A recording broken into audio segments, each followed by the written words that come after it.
بسم اللہ الرحمن الرحیم۔ ناظرین، آج ہم ایک ایسے موضوع کے اوپر گفتگو کرنے جا رہے ہیں جس نے پوری دنیا کے اندر ہلچل مچا دیا ہے۔ خاص طور پر مسلمانوں کے ذہن میں ایک اہم سوال پیدا کرتا ہے، کیا ہے وہ؟ کرپٹو کرنسی اور بٹ کوائن حلال ہے یا حرام؟ یہ کافی اس کے اوپر ہلچل مچ گئی ہے، بحث چل رہی ہے۔ تو اس میں سرمایہ کاری کر سکتے ہیں کہ نہیں کر سکتے ہیں؟ کیا اس سے حاصل ہونے والا جو نفع ہے وہ حلال ہے یا نہیں ہے؟ اور حضرت مفتی تقی عثمانی صاحب دامت برکاتہم اس کے تعلق سے کیا فرماتے ہیں، اور دوسرے بھی علماء حضرات کیا فرماتے ہیں اس بارے میں۔ تو آج کی گفتگو میں ہم جذبات کو سائڈ میں رکھیں گے، میڈیا کی باتوں کو سائڈ میں رکھیں گے، قرآن و حدیث کی روشنی میں سمجھیں گے کہ مفتی تقی عثمانی صاحب نے جو بات کہی ہے اس بات کو سمجھیں گے اور حقیقت کو سمجھنے کی ہم کوشش کریں گے۔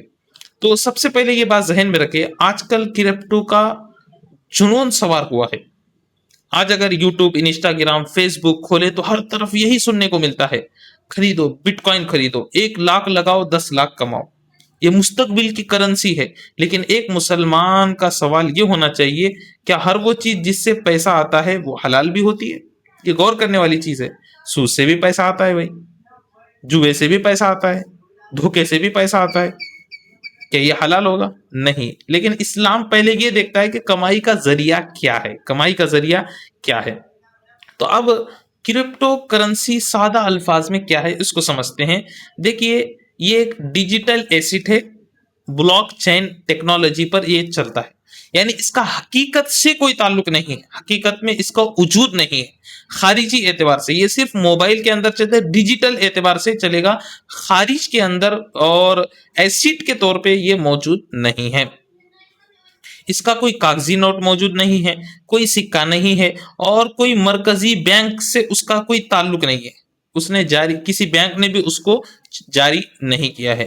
اور ہزاروں دوسری کرپٹو کرنسیاں اسی کے زمرے میں آتی ہیں، جیسے بٹ کوائن ہے، ایتھیریوم ہے، USDT ہے، اس طرح کے بہت سارے جو ہیں وہ اسی کے زمرے میں آتے ہیں، ڈیجیٹل کرنسی کے اس میں آتے ہیں۔ تو اب یہاں پر ذہن میں رکھیے، بٹ کوائن حرام ہے یا نہیں ہے؟ بلاک چین کے بارے میں ہم پہلے گفتگو کریں گے۔ تو بہت سے لوگ یہ سمجھتے ہیں کہ یہ حلال ہے۔ دیکھیے، بلاک چین جو ہے وہ ایک ٹیکنالوجی ہے، جیسے انٹرنیٹ بذات خود حلال ہے یا حرام ہے؟ بذات خود حلال بھی نہیں ہے، حرام بھی نہیں ہے، بلکہ اس کا استعمال جس طرح ہوگا اس کے اعتبار سے ڈیپینڈ ہوگا۔ اگر کوئی موبائل اس لیے خرید رہا ہے کہ اس کے اندر گندی چیزیں دیکھنا ہے، اس کے اندر پکچر دیکھنا ہے، گانے سننا ہے، تو ظاہر سی بات ہے کہ اس کے لیے وہ چیز حرام ہو جائے گی۔ لیکن کوئی موبائل اپنی ضرورت کے لیے لے رہا ہے، کوئی نیک کام کے لیے لے رہا ہے، تو پھر اس کو بالکل جائز قرار دیا جائے گا، اس کو حلال قرار دیا جائے گا۔ تو یہاں پر اس کے استعمال کے اوپر منحصر ہے۔ اسی طرح بلاک جو چین ہے وہ استعمال کے اوپر منحصر ہے، یہ حرام بھی نہیں ہے، حلال بھی نہیں ہے۔ اب اس میں مفتی تقی عثمانی صاحب کا کیا موقف ہے؟ حضرت مفتی تقی عثمانی صاحب نے اپنے بیانات اور تحریروں میں، اور ابھی جو مستقل فتویٰ آیا ہے اس کے اندر اس بات کی وضاحت کی ہے کہ کرپٹو کرنسی جو ہے، بٹ کوائن جو ہے وہ حرام ہے، اس سے منافع حاصل کرنا یہ جائز نہیں ہے۔ اس میں چند چیزوں کی انہوں نے وضاحت کی ہے فتوے کے اندر۔ سب سے پہلے غرر ہے۔ کیا ہے غرر کا مطلب؟ کیا ہے؟ دھوکا۔ غرر کا مطلب کیا ہے؟ دھوکا۔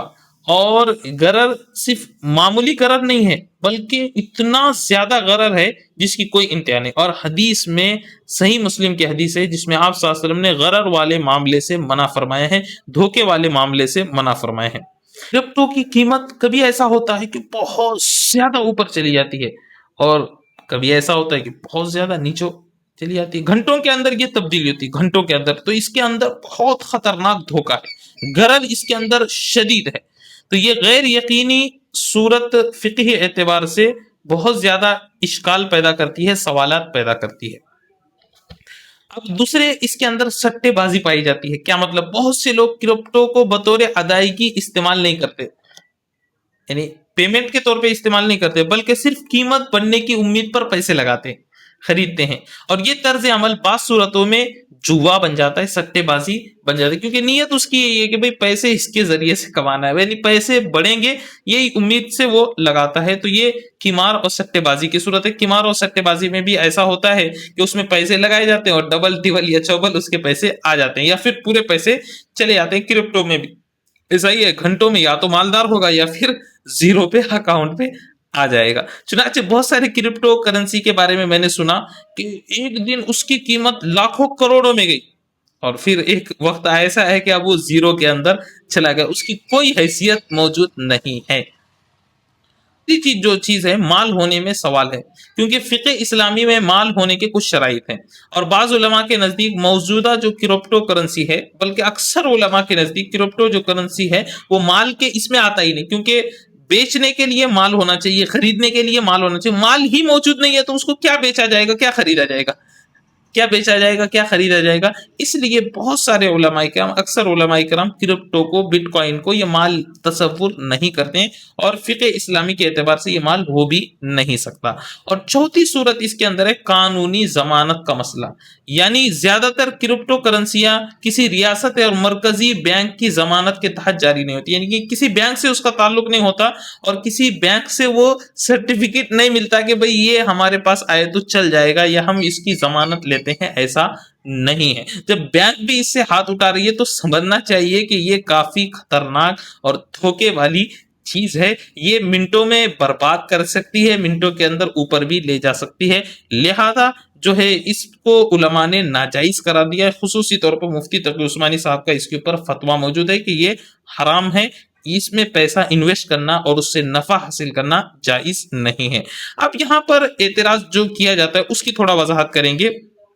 اگر کرپٹو غلط ہے تو دنیا کے بڑے بڑے ممالک اس کو خرید رہے ہیں، اس کو استعمال کر رہے ہیں، تو اس کا کیا جواب ہے؟ تو جواب یہ ہے کہ اسلام میں کسی چیز کا معیار یہ نہیں کہ دنیا کیا کر رہی ہے، دنیا کیا کر رہی ہے، اسلام میں یہ معیار نہیں ہے، بلکہ معیار اسلام کے اندر قرآن و حدیث، قرآن و حدیث معیار ہے۔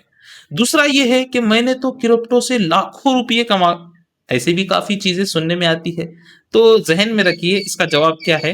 زیادہ منافع کسی چیز کے حلال ہونے کی دلیل نہیں ہو سکتا، اس میں زیادہ منافع ہے تو وہ حلال ہے، ایسا نہیں ہے۔ حلال ہونے کے لیے شرائط ہیں، زیادہ منافع ہونا وہ اس کے حلال ہونے کی علامت نہیں ہے۔ تو یہاں پہ اور ایک سوال یہ کیا جاتا ہے کہ ڈالر بھی تو صرف کاغذ ہے، اس میں بھی ہم پیسہ لگاتے ہیں، تو وہ تو درست کہہ رہے ہو، اس کو تو حلال کہہ رہے ہو، لیکن اس کے علاوہ کو آپ حلال، کرپٹو کو آپ حلال نہیں کہہ رہے ہو۔